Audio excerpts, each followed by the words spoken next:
केपीओडी को सरकार भन्दा पनि कम बजेट आयो।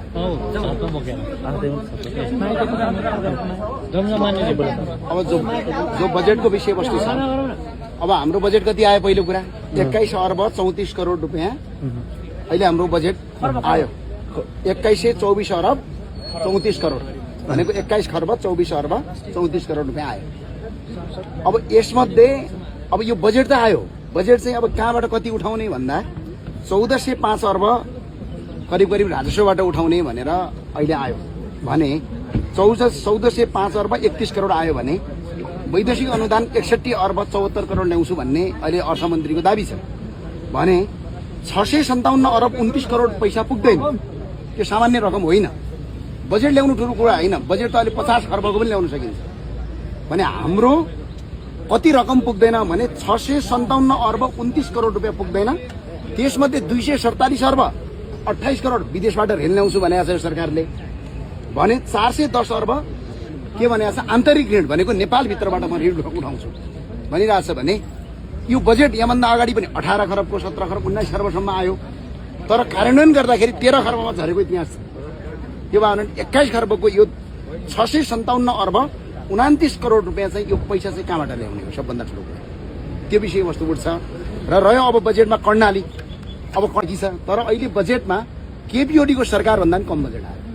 कर्णालीलाई उपेक्षा गरे जस्तो उदाहरणका लागि हामीले भौतिक पूर्वाधार तथा शहरी विकास मन्त्रालयको कति छ बजेट आज अर्थमन्त्रीले पेश गरेको ल हेर्नुस् है, यो कुनै आरोपको कुरा होइन यथार्थको कुरा हो। 286 अर्ब रुपियाँ अहिले केमा छुटाइएको छ भौतिक पूर्वाधार तथा शहरी विकास दुईटा मन्त्रालयहरूको यताउति गरेर गर्दा 286 अर्ब छुटाउँदा कर्णाली प्रदेशमा जम्मा 4 अर्ब रुपियाँ छ।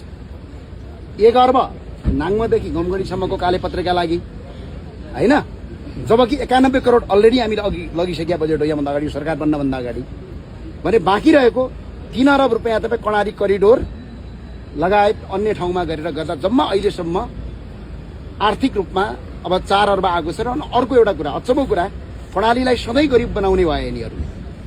जस्तो कर्णाली स्वास्थ्य विज्ञान प्रतिष्ठानमा हामीले के मागेका थियौँ अहिले यतिखेर हामीले मेसिन मागेका थियौँ, एमआरआई मेसिनहरू, न्युरो सर्जनहरू मागेका थियौँ, ट्रामा सेन्टर मागेका थियौँ तर सरकार के दिइराखेको छ न्युरो सर्जन पनि दिएन, एमआरआई मेसिन पनि दिएन, ट्रामा सेन्टर पनि दिएन। बरु के भन्दैछ भने कोही मान्छे घाइते भयो भने हेलिकप्टरमा उद्धार चाहिँ गर्थ्यौँ भने उद्धार गर्नु राम्रो कुरा यो नराम्रो कुरा होइन तर हामीले त्यहीँ उपचार गर्न पाउनु पर्यो नि त। त्यो भए हुनाले त्यो छ। र बजेट चाहिँ समग्रमा हेर्दाखेरि अब म प्रतिपक्षी भएपछि सबै नकारात्मक हो नराम्रो भन्ने विषयवस्तु होइन। बजेट केही क्रान्तिकारी आएको छ, केही रेभोल्युसनरी आएको छ तर यो बजेटको कार्यान्वयन पक्ष चाहिँ के रहन्छ र यो कार्यान्वयन पक्ष चाहिँ कसरी लिन्छ त्यो कुरा सबभन्दा ठुलो कुरा छ विषयवस्तु। स्रोतको पनि विषय छ। सबभन्दा ठुलो कुरा त्यही स्रोत नै हो। पैसा कहाँबाट ल्याउने 657 अर्ब रुपियाँ चाहिँ कहाँबाट ल्याउने हो। ल वैदेशिक ऋण र आन्तरिक ऋणको कुरा कसो भने यो प्रतिपक्ष दलको भन्दा पनि सरकार सुशासनको पक्षमा बने हो। सरकारको पहिलो नारा भनेको सुशासन हो।